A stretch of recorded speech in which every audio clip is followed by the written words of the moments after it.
guys, it's 16 Gamer here, and the reason why I am, I guess, not really, I guess, kind of enthusiastic is because I am extremely tired right now.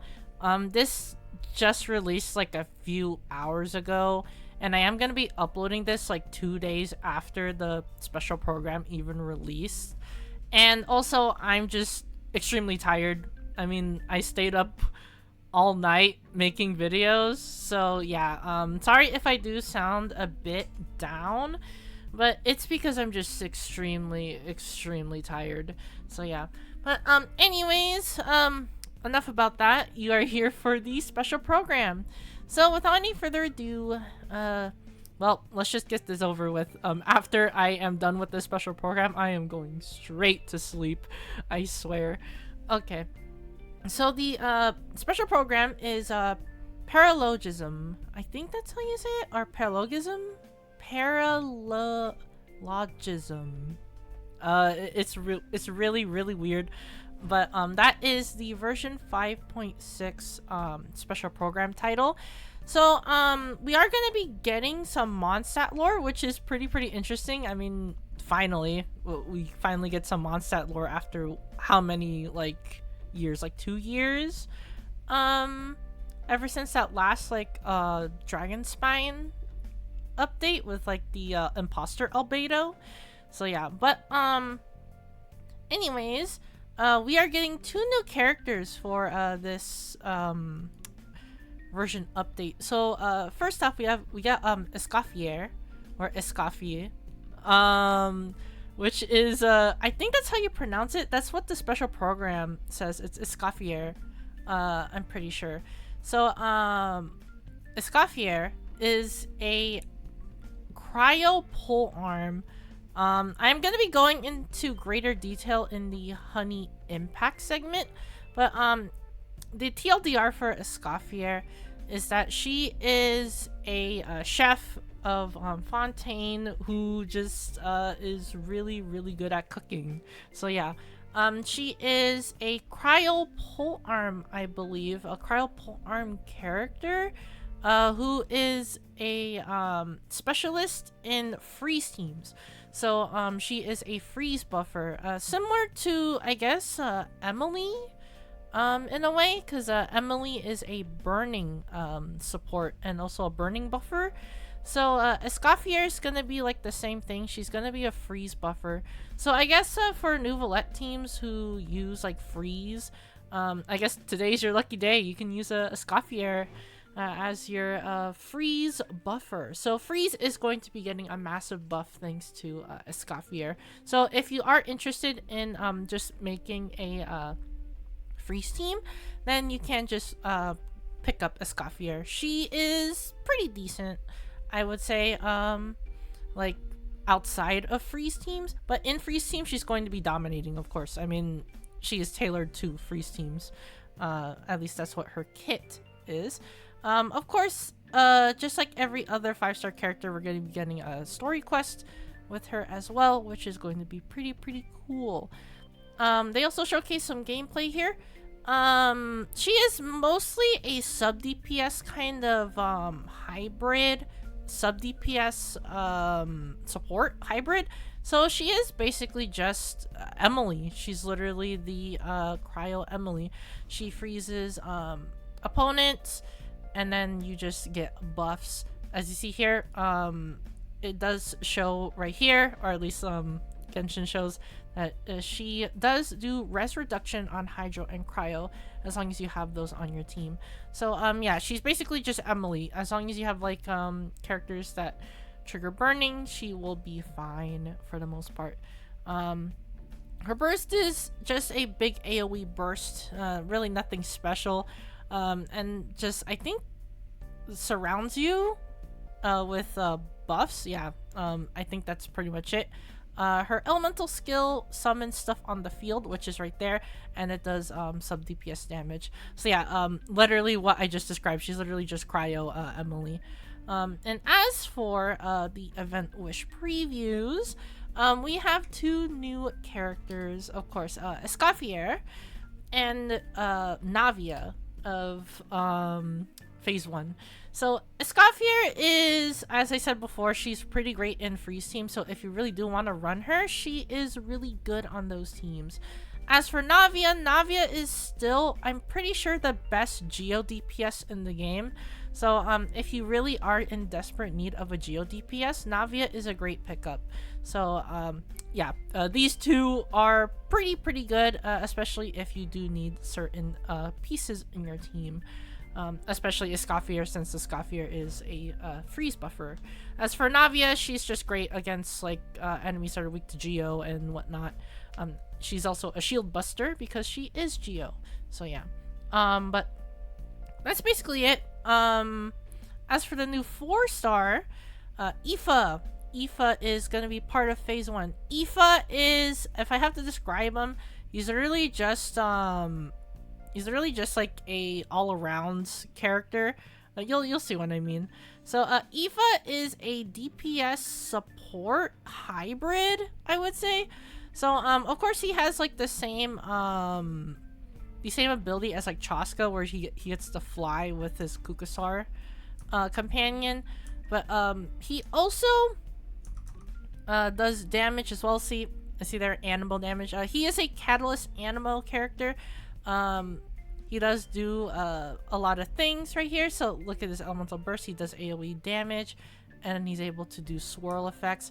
And then his elemental skill, he just shoots right here. So he basically is just kind of like a hybrid of like a support DPS sort of thing.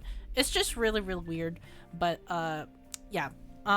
He literally just shoots and then he does like swirl damage, and that's basically it. He's literally just a Chaska. He's a 4-star Chaska.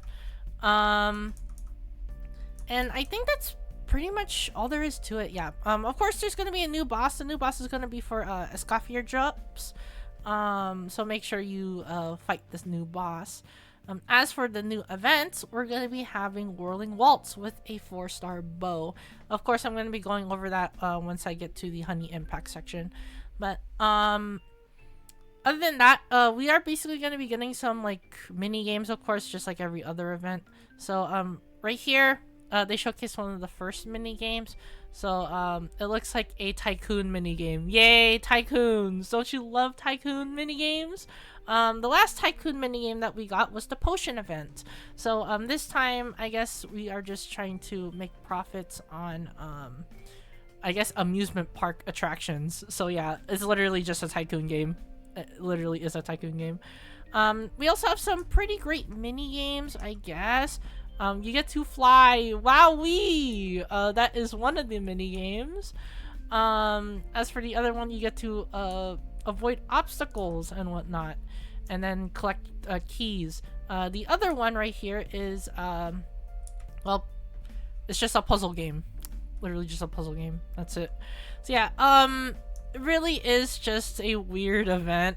I mean, yeah, it's a Fontaine Sumeru, no, Fontaine Natlan collab event. So I guess we get to see a lot of Fontaine characters interacting with a bunch of Natlan characters. It's gonna be pretty cool, honestly. And as for the phase 2, they showcase this later, but it is Kniech and Raiden Shogun. So Kniech is still really good. I would say he's the best Dendro DPS in the game, especially if you are running a burn team. Running a burn team is really easy with Kniech because you literally just run Malvika, Kniech, and that's it. That's literally like one of the best Kniech teams in the game. So if you really are going to be using a Dendro team, you can just use like Kniech. Kniech is really good Dendro DPS. As for Raiden Shogun has fallen off a bit, but she is still pretty good as a DPS and sub and support in general. She's just a all-arounder. You can use her to give energy recharge to everyone in the party so they're able to get their burst faster. You can use her as a sub with her elemental skill and burst, or you can use her as a main DPS, of course, especially if you don't have Varessa or you haven't pulled for Varessa yet. So Raiden Shogun is there if you haven't pulled for Varessa. She is a really great DPS, but she's also a great sub DPS as well and support, especially if you need those roles filled on your team. So yeah, Raiden Shogun is pretty good. But Phase 1 and Phase 2 are really good banners, I would say. I wouldn't say like pick a particular one because all of them are really good. I would say all of them are equal value. So I guess the best advice I can give you for pulling on these phases is choose the one that you need the most on your account. So yeah, if you need like a electro sub DPS, then you can run Raiden. If you want a Dendro DPS, then you can run Kniich. If you need freeze team buffs, then you can run Escoffier. If you are going to need a Geo DPS, then you can run Navia. So all of these characters are just really viable in their own way, so just choose who you want. But there's also another banner that they showcased here that goes alongside the Phase 1, Phase 2 banners, and that is going to be Chronicled Wishes. Yeah, they're running Chronicle Wishes again, this time for Inazuma characters. So there are some pretty like clear-cut outliners in this Chronicled Wishes. I mean, you could probably tell who to pick up. So I'm going to be going by order, and I'm going to be recommending what you should pull on this banner. But it should be pretty obvious who you should pull. I mean, I think everyone knows. But starting off, Kamisato Ayaka. Ayaka is okay. She has fallen off a lot, especially since cryo DPSs. We have Risley, so you can just run Risley. But Ayaka is like I guess a second Risley. She's like kind of okay. She's okay, but in max investment, she is still extremely good. Cryo DPS, but cryo has been falling off recently because, well, a certain team full of Natlan characters is dominating the meta at the moment. So yeah, so freeze and melt teams haven't been doing very hot recently, especially since the best melt team in the game is literally Malvika Seat Lolly.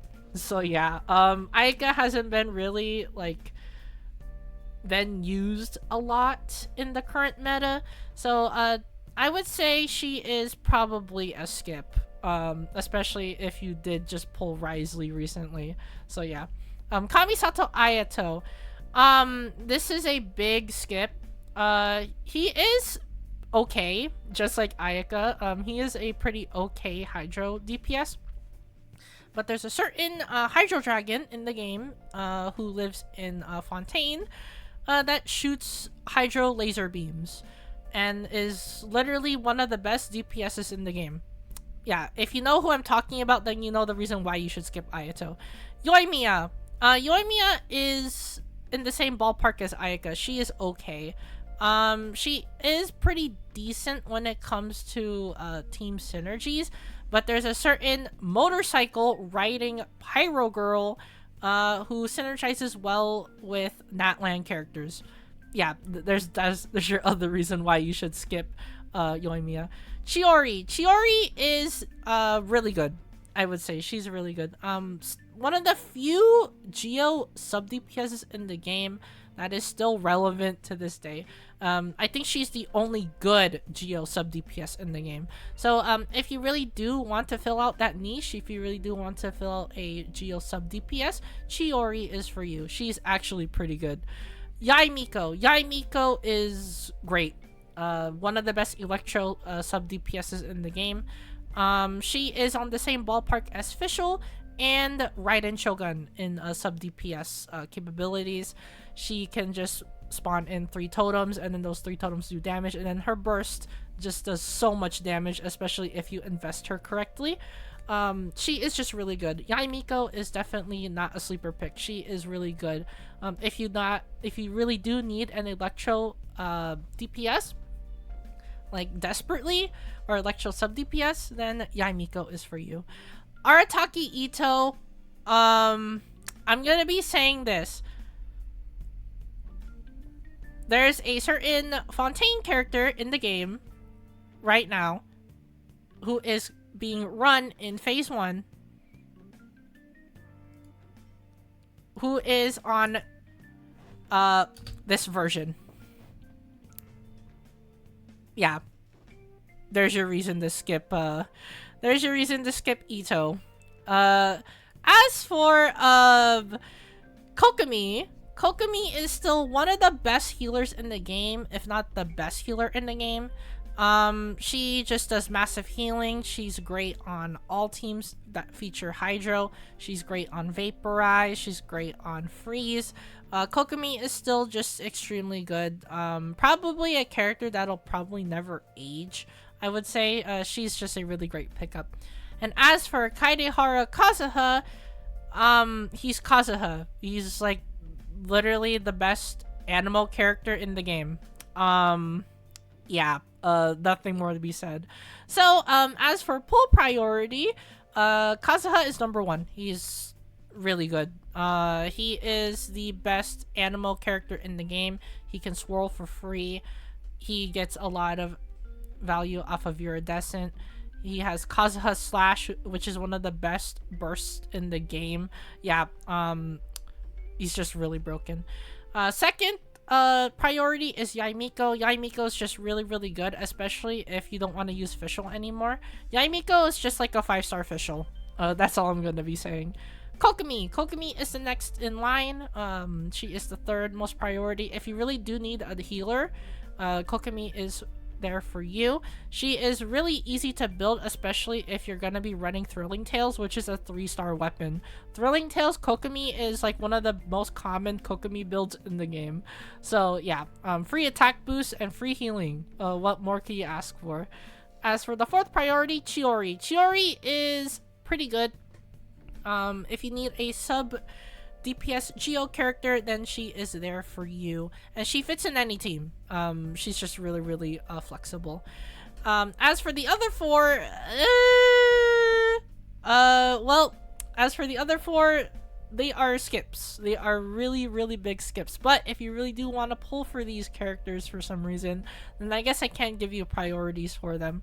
Ayaka. Ayaka is the number 1 priority, I guess. If you are going to be pulling these 4. Ayaka is okay. She is still used if you don't have Risley, so you are going to be getting some value if you're going to be going for Ayaka.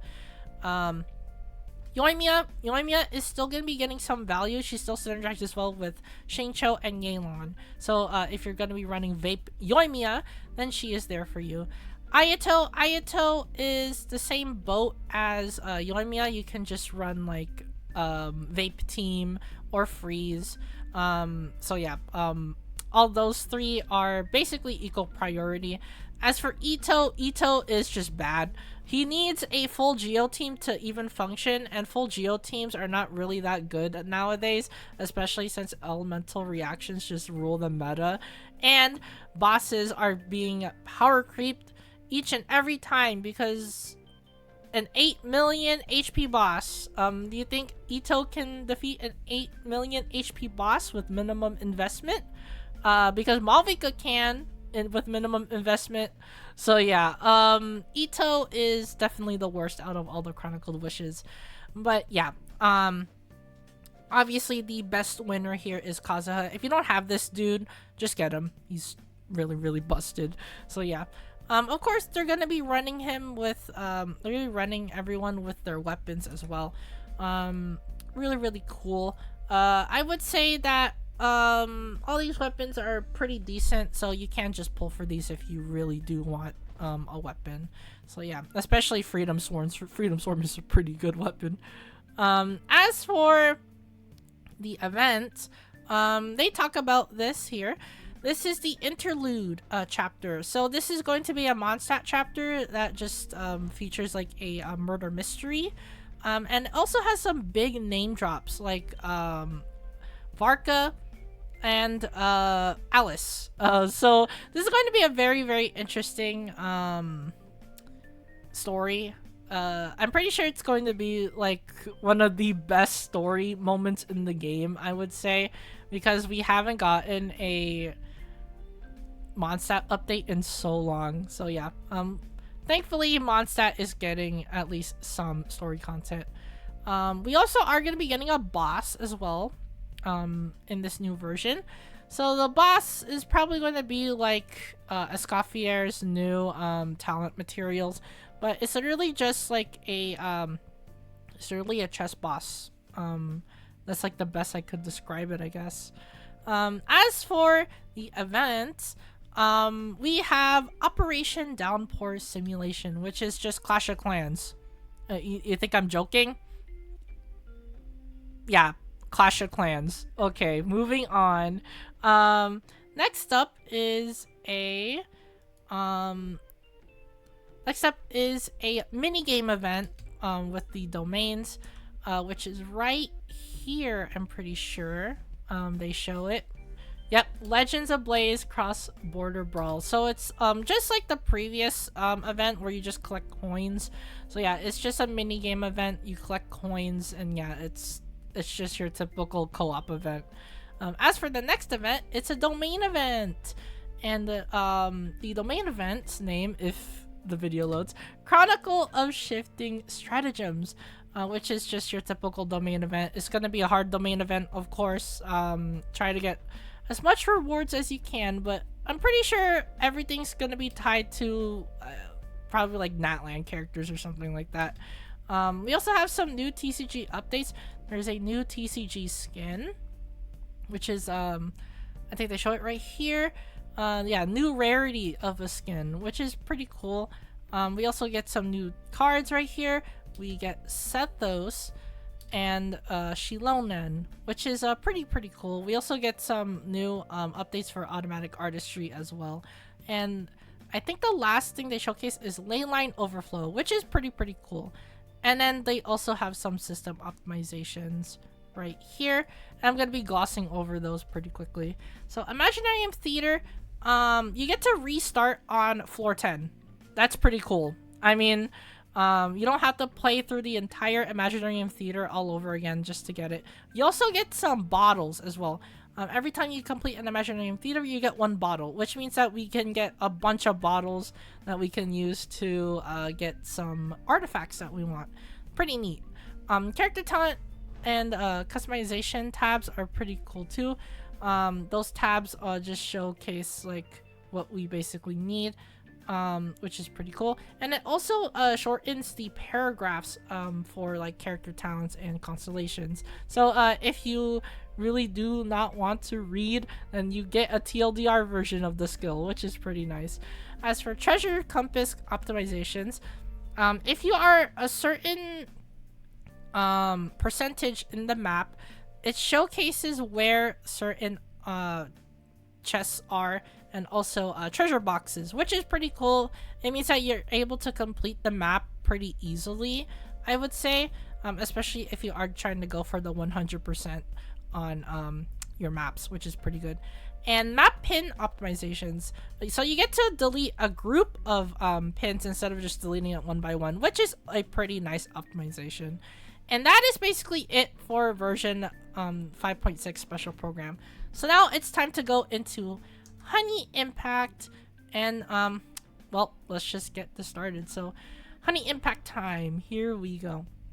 So here's the new stuff in 5.6. Of course, we got Escoffier, Aoife, as I said before, Pole Arm, Cryo, Catalyst, Animo. We also get some weapons here, the Symphonist of Sense, and the Sequence of Solitude.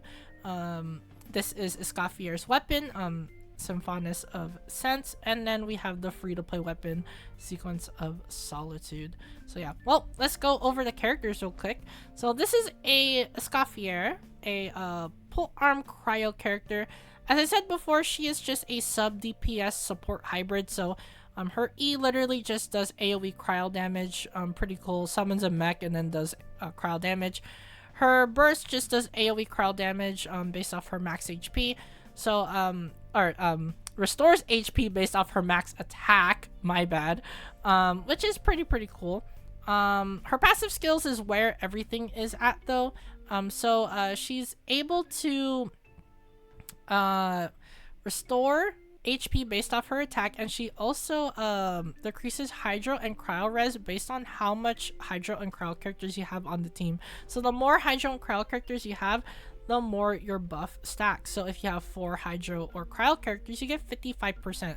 So this is why Escoffier is a pretty good freeze buffer, because you need as much Hydro and Cryo characters as possible to get the max amount of buffs. She's just really great in that. As for the other passive talent, she just heals based off her max HP. It's literally just her elemental burst, I guess. So she is a healer support hybrid. As for sub DPS, I guess she does that too. So she is all 3, which is pretty interesting, I would say. So yeah, Escoffier looks pretty good, especially in freeze team. So if you really do need a freeze supporter, as I said before, pick her up. She's pretty good. As for Aoife, Aoife is a Catalyst Animo character. He's okay. He just does animal damage. His elemental skill lets him use the cuckoo, and then he's able to just do damage. So that's basically it. As for his elemental burst, he's able to do an AoE elemental burst, and then it just does elemental reactions. Yep, nothing really that special. He also, of course, has the phlogiston mechanic as well, so he's able to just get phlogiston if he switches in. He has a overworld passive where he's able to heal Saurians, which is pretty nice for exploration. His passive skills are okay. They're not really that great. But he gets 80 elemental mastery if he triggers a Night Soul burst, which is fine. I mean, EM is pretty great on animal characters. And the other one right here is with every 1 Night Soul point out, he's able to grant the party swirl against electro charge damage. So he is great on electro charge teams. So I guess he's a great combo with Auroron. So that means that you probably have to focus on like electro charge teams specifically. But that's basically it for Aoife. I guess he's just an electro charge supporter as well. So I guess we get another electro charge buff. We got Auroron, and now we got Aoife. So if you need another electro charge supporter, then I guess Aoife is for you. As for the weapons, we have Symphonist of Sense. This is Escoffier's weapon. She's able to get 66% crit damage. So yes, she is basically just a sub DPS support hybrid. Literally Escoffier's gameplay. So it looks like it increases her attack by 12%, and then she'll still gets an additional attack of 12% when she is healing, I'm pretty sure. No, when she is off field. Okay, yeah. So she gets a 12% and she gets an additional 12%. So that is 24% attack. When you heal a character, you get Sweet Echoes, which increases their attack by 32%. So you just get more increased attack percent. So yeah, she's just increasing attack for the freeze team. That's basically it. And the crit damage is just there for her to do, well, damage off field. So yeah. So I guess it's a pretty good weapon, I would say, but you could probably replace this with like literally a 4-star weapon, and then she performs fine because her kit is literally tied to her passive. So yeah. As for the bow is a HP percent bow, and since it is going to be R5, we can see the R5 effect. So when an attack hits an opponent, you deal AoE damage equal to 80% of your max HP. This is an okay weapon. It has like 41% HP, I guess. As for who works with this weapon, no one, I would say. You could use it on Yelan, but Yelan is not gonna be using this. She wants energy.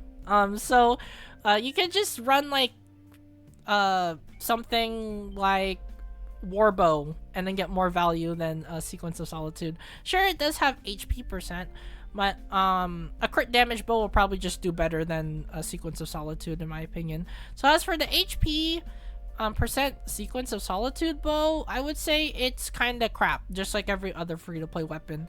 Yeah, it's pretty sad for the most part, but that's how it is for Genshin free-to-play weapons. They just don't make it how they used to be. So yeah, but that's basically it for the special program.